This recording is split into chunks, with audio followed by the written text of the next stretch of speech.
Jell-O. The Jell-O Program, starring Jack Benny with Mary Livingstone and Phil Harris and his orchestra. The orchestra opens the program with Shall We Dance?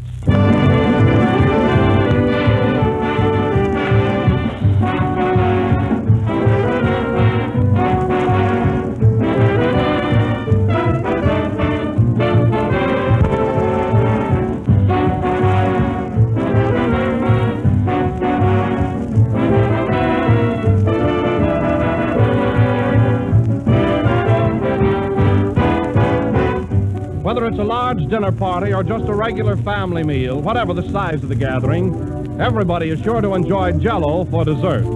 Jell-O is so festive and colorful that it graces the most formal party.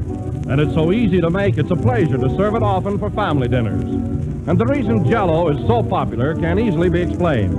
Jell-O has that extra rich fruit flavor that comes from true sun-ripened fruit, refreshing and truly delicious, whether you choose strawberry, raspberry, cherry, orange, lemon, or lime. But bear this in mind, that only in Jell-O do you get Jell-O's extra rich fruit flavor.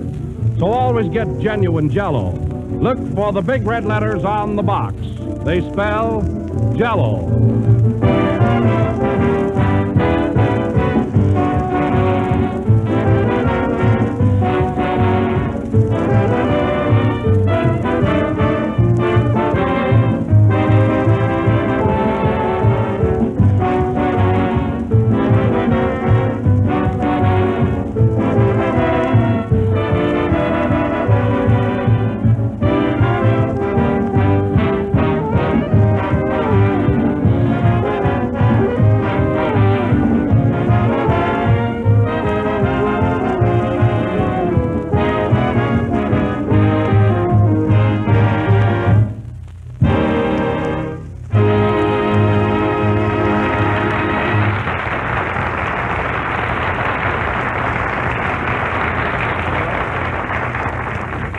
That was Shall We Dance from the picture of the same name. And now, ladies and gentlemen, Jack Benny.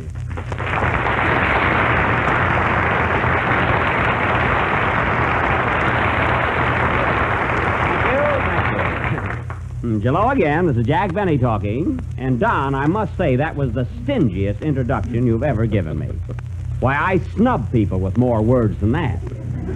Well, to tell you the truth, Jack, it's getting toward the end of the season, and I'm running out of adjectives. Yes, I know how you feel, Don, and I don't blame you. We only have 6 more broadcasts, and believe me, I'm looking forward to my summer vacation. So where are you planning to go? Well, Don, I've decided to go to the Orient this year. Japan and China. You know, I've always wanted to see rice without old shoes. Well, that'll be a lovely trip, Jack, and you can make it in about 8 or 10 weeks. Yes, yes. Say, Don, how much would a trip like that cost? I mean, including the boat fare and everything. Oh, you can do it easily for about $6,000 or $7,000. Not bad, is it? No. Not at all. About, you say about 6,000 or 7,000, huh? Yes, roughly, but it'll be worth every penny of it. Oh, no doubt. But look, Don, doesn't it get awfully hot in China this time of year? I mean, No, not at all. not even around stoves? Well, now, that's silly. Oh. Say, Jack, why don't you take a trip to Europe this summer? Have you ever been there? No, I would make a nice vacation. Of course, they don't grow rice there, but I'll bet you can... Say, Jack, why don't you take a trip to Europe this summer? Have you ever been there? No, I would make it. Have you ever been there? No, I haven't, Phil. See, a boat trip to Europe would make a nice vacation. Of course, they don't grow rice there, but I'll bet you can get it. Huh? That'd be ideal, Jack. It sure would. Say, Phil, does a trip like that, I mean, are the, well, is it, Oh, the whole thing wouldn't cost you more than $3,000 or $4,000. oh, including tips? You probably pick some up.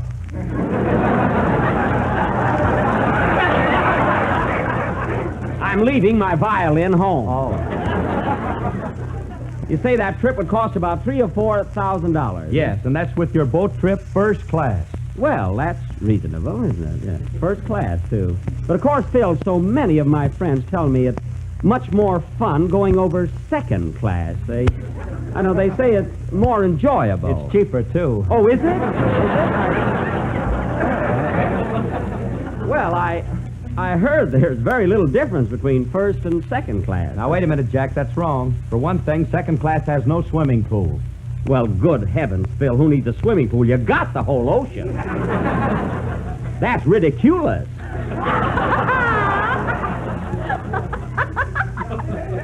Heaven's sake. It's ridiculous. Hello, Jack. Hello, Mary. What are you laughing at? Nothing. I just want to get it over with. Oh, I see. What are you talking about? My vacation. You know, I was thinking of going to the Orient, but it's so hot there in July, and then Phil suggested Europe, but it's cold there. Gee, I don't know what to do. So why don't you take a shower? That's hot and cold. It's a fine way to spend a vacation, taking a bath. Well, you want to change, don't you? Well, yes. But not so radical. Is that so? Oh, hello, Kenny. Hello, Jack. Gee, you look all tired out. Well, why shouldn't I? I've just been all around the world. You were? How was the coronation? Oh, keep still. Coronation. Gosh, I only ask a foolish question and you get mad. My error, Kenny. Just excuse me. Say, Jack, I just thought of something, you know. I know where you can go for a swell vacation. Where, Don? Santa Barbara. It's only 90 miles from here, and there's a beautiful hotel right on the ocean. Say, that's a thought. I understand it's nice and quiet there. I mean, I can get a real rest. And what a luxurious hotel. You'll love it. Oh, that's the spot. Don, are the, would it, Oh, you can get a beautiful room there for $20 a day. Oh?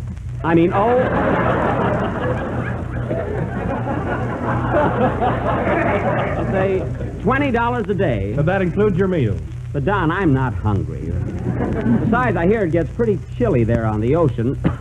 You see, I'm susceptible. What's the matter, Jack? He's got a cold in his pocketbook. He must have opened it in the draft. You mean during the draft, and that was in 1917, folks. Now, wait a minute. Wait a minute, Phil. You got the wrong idea. I just don't know where to spend the summer.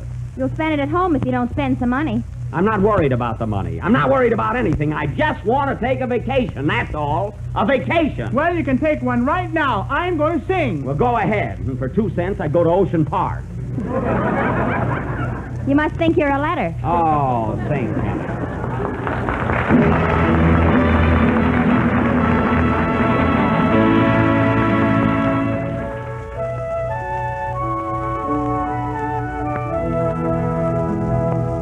Lonely as the desert breeze, I may wander where I please, yet I keep on longing just to rest a while, where a sweetheart's tender eyes takes the place of land and skies, all the world forgotten in one woman's smile. One alone to be my own, I alone to know her caresses, one to be eternally, the one my worshipping soul possesses.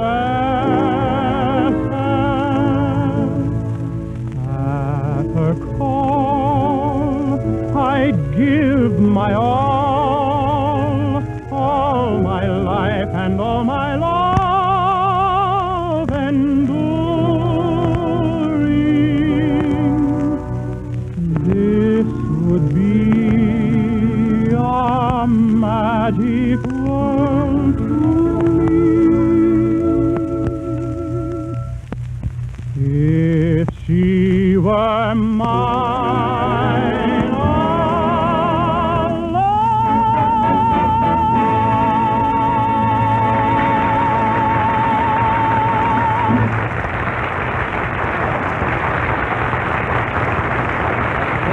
Andy. He really does. That was One Alone from the Desert Song, sung by Kenny Baker. And Kenny, that was very, very good. Very, very thanks. Isn't he silly, Mary? Very, very. And you will find the Jell-O is very, very tempting with its 6 delicious flavors: strawberry, raspberry, cherry, orange, lime, and limonberry. Limonberry. How do you like that?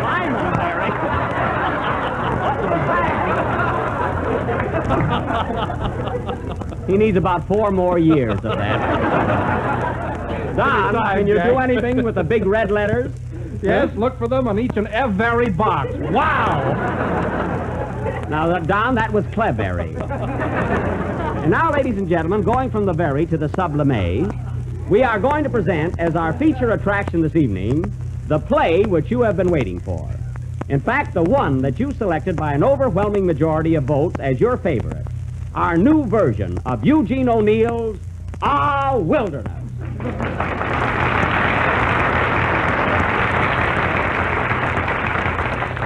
You see? Now, I will play the part of the stern old father. Mary will be the stern old mother. And Kenny will be our son who is always stirring up trouble. That's good. See, I ad-libbed that one.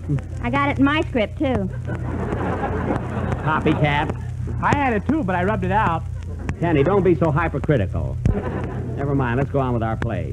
Where's Andy Devine? I rubbed him out too. Kenny, don't be so hypercritical. Kenny, don't be so hypercritical. You didn't ad-lib that one. Never mind, let's go on with our play. Where's Andy Devine? I rubbed him out too. Oh, hey, Andy! Here I am, Buck, and a raring to go. That's fine. Now, Andy, you can play the role of Kenny's uncle. Oh, gee whiz, ain't you got no kissing part? No. Shucks, and I got my lips all puckered up. Well, that takes care of the lips, of the cat. I'm sorry I haven't a part for you, Don. Oh, that's all right. I'll just sit around. You don't feel hurt about it, do you? No, I'm just terribly wounded. Oh, well, I'm sorry. You got a right to kick after that first plug you gave us. Now, this play will go on. Hey, what about me? Am I in this thing or not? No, Phil, you threw spitballs at me last week, and this is your punishment. So I haven't got a part in the play, huh? No, you haven't. Well, if you hear a knock on the door, watch out. Now, listen, Phil. We're attempting real art tonight, and if you do one single thing to detract from or mar this drama, as sure as there is a sky above us, I will thrash you to within an inch of your orchestra. Don't get that close or they'll slug you. Well, anyway, folks, immediately after the next number, we will take you to that little town of Drop Stitch, Connecticut, and present our modest little masterpiece, Our Wilderness. Say, Jack, What? do I have to be Kenny's mother? Yes, I have to be his father, don't I? That's what I'm complaining about. Oh, all right.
Bug Will Bite You If You Don't Watch Out, played by Phil Harris and his orchestra. And now we bring you our version of Our Wilderness by that great American playwright, Eugene R. Neal.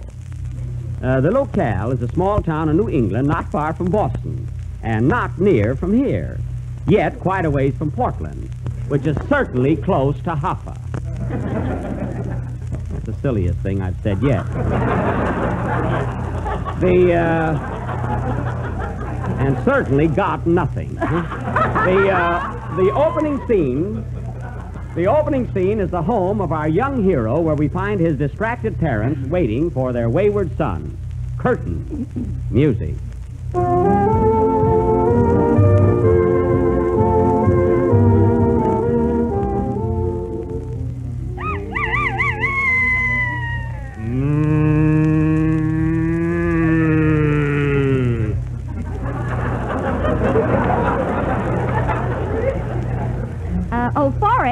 Forrest. Yes, Teresa. Where's our son, Wilderness? He ain't home yet. Last night he got in late, too, and told me he was out playing pool. Was he? He must have been. He had red chalk on his lips.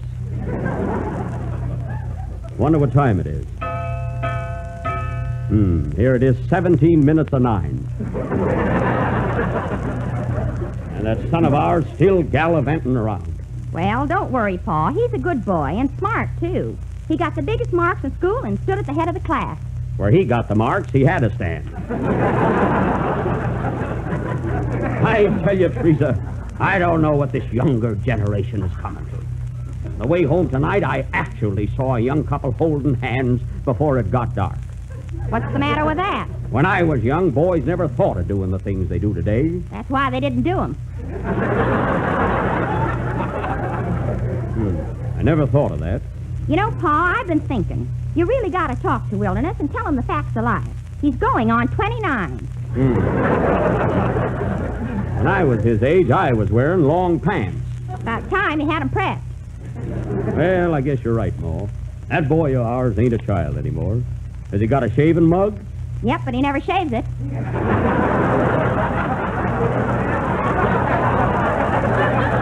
Oh. You know, Pa, I had suspicion for a long time he's raising a beard. Well, if we can trick him into washing his face, we'll find out. I wonder what time it is. 9:14, and he ain't home yet. I'd put a lamp in the window if the window was clean. Confound that boy. Who's there? Paul Revere, the British are coming.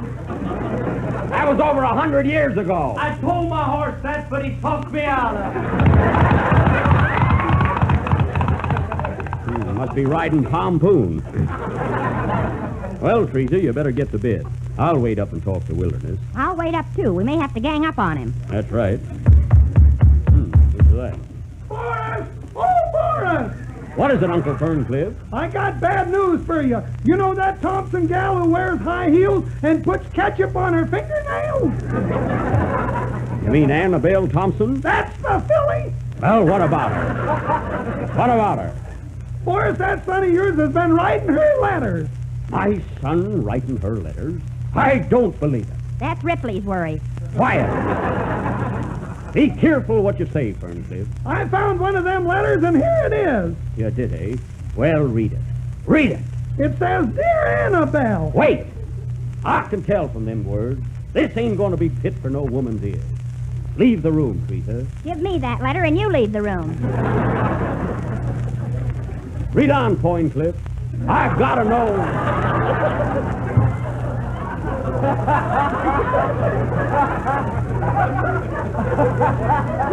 It says... I got to know what's in it. Well, it says, Dear Annabelle, roses are red, violets are blue, sugar is sweet, and so are you. Yours truly, Wildernut. My son wrote that. Let me see that letter, Ferncliff. Here you be. I wouldn't have minded it so much except for those last 4 words. And so are you. That's a going too far. Now, don't be too hasty, Forrest. Maybe he wasn't himself when he wrote it. He must have been. Every word is misspelled. Yeah. Yeah, he's only got one G in sugar.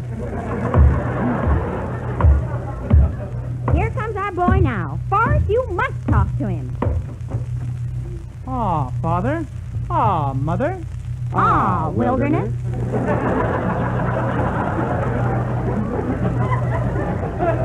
That's the title of the play, folks. Shut up. Wilderness, do you realize what time it is? 9:36. Exactly. You had your mother all upset. Why, she was a-walking up and down in her bare feet with tears in her eyes. And why? There were tacks on the floor. Good heavens, is there a tax on that, too?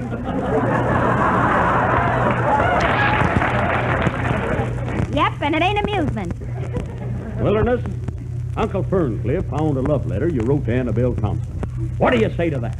Oh, gingerbread. What's your language, son?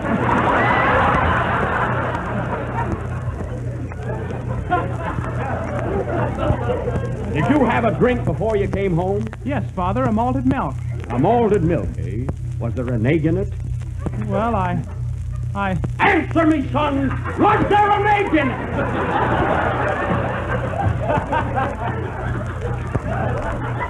Yes, Father. Oh, Forrest! Control yourself. that's the last straw. But I couldn't help it, Father. I couldn't help it. I was driven to it. I don't care how you got there. There's no excuse. Oh, Pa, you don't know the aches of a lonely heart. I asked Annabelle for her hand, and she told me to go jump in the lake. Did you, son? Yes, but it wasn't there. You better be careful, my boy. I knew many gals when I was a young man.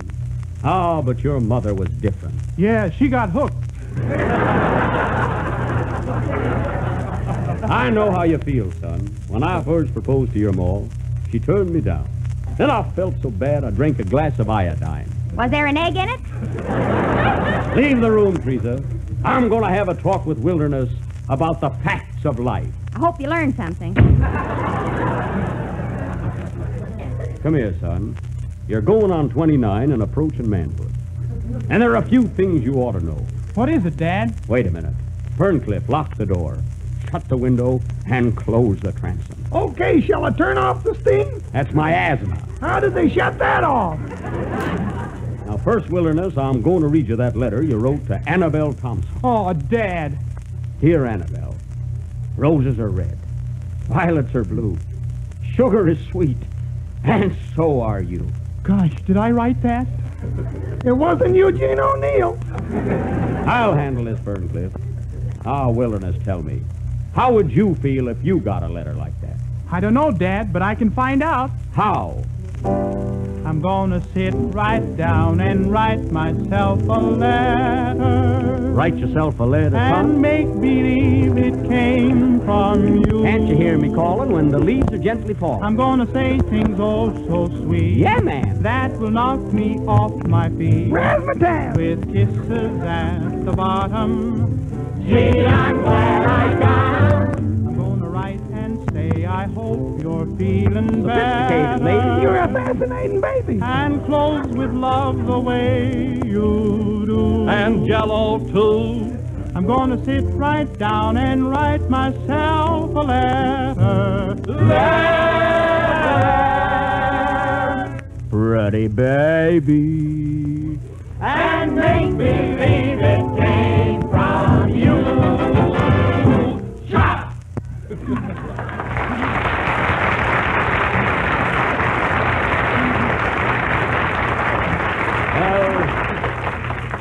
Are you going to take an encore, son? No, Father. Then sit down while I tell you the facts of life. You mind if I leave, Forrest? I heard him. You can go, Ferncliff. Wilderness, you listen to your pappy and stay away from gals like that Annabelle Thompson. She ain't fit for a nice boy like you. Goodbye. Your Uncle Ferncliff is right, Wilderness. She ain't your type. She'll do till my type comes along. Wilderness, you must forget that gal. I know it ain't going to be easy at first, but someday you're going to thank me. But I love her, Father. Oh, pshaw. There are plenty of other pebbles on the beach. Gee, how can you neck a pebble? Anyway, Father, I love Annabelle. And if I can't marry her, I don't want to live. I'll kiss myself. That's kill, you dope. Calm down, son. Do you really feel that way about Annabelle? Yes, Father, I do. And you can't live without her? No, Pater. I ain't a-going to stand in the way. I may be wrong about Annabelle, but if she is the gal of your dreams, go to her, my boy. Go to her. But I fear it's too late. It's never too late. I'll fix it up for you, son. I'll call her on the telephone right now. What's her number, my boy? Spruce, tree, tree, tree. Did you hear that, operator? Well, get it. Don't worry, son. I'll arrange everything, and I ain't going to stand in the way of your happiness. Hello? Hello, is this Annabelle Thompson's house? Sure is. Hiya, Buck. Why, Uncle Ferncliff, what are you doing at Annabelle's house? She ain't your gal. I told her that, but she talked me out of it. Oh, Blanche.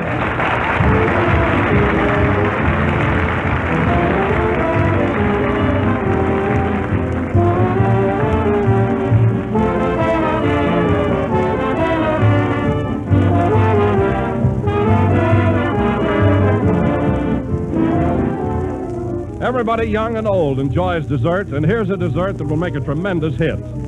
It's ice cream, rich, delicious ice cream made with Jell-O ice cream powder, and made more easily and more economically, too. For when you use Jell-O ice cream powder, you actually use less cream and get more ice cream. All you do is combine a package of Jell-O ice cream powder, some sugar, milk, and cream, and you make it right in the freezing trays of your refrigerator. In just a short time, you'll have a quart and a half of extra delicious mellow ice cream, the old-fashioned creamy kind. And if you prefer, you can use an ordinary hand freezer and get the same delicious results. Jell-O ice cream powder comes in 5 luscious flavors. You'll like all of them. And Jell-O ice cream powder makes more ice cream than most other ice cream preparations you can buy. So tomorrow, ask your grocer for Jell-O ice cream powder.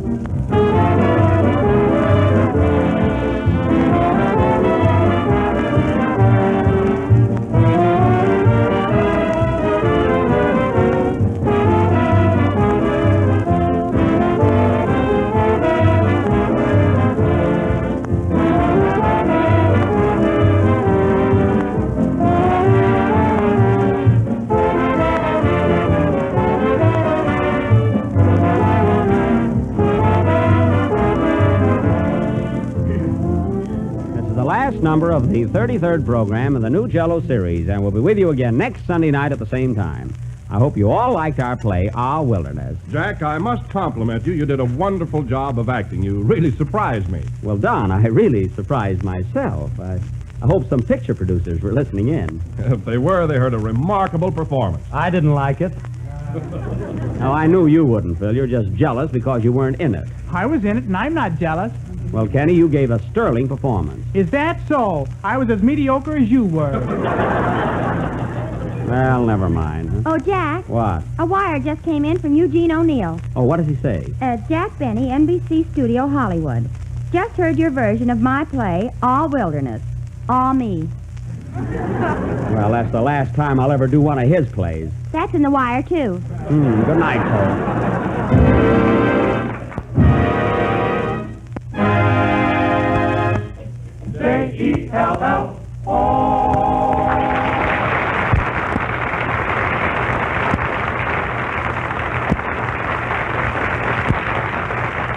The Jell-O program comes to you from Hollywood over the Red Network of the National Broadcasting Company.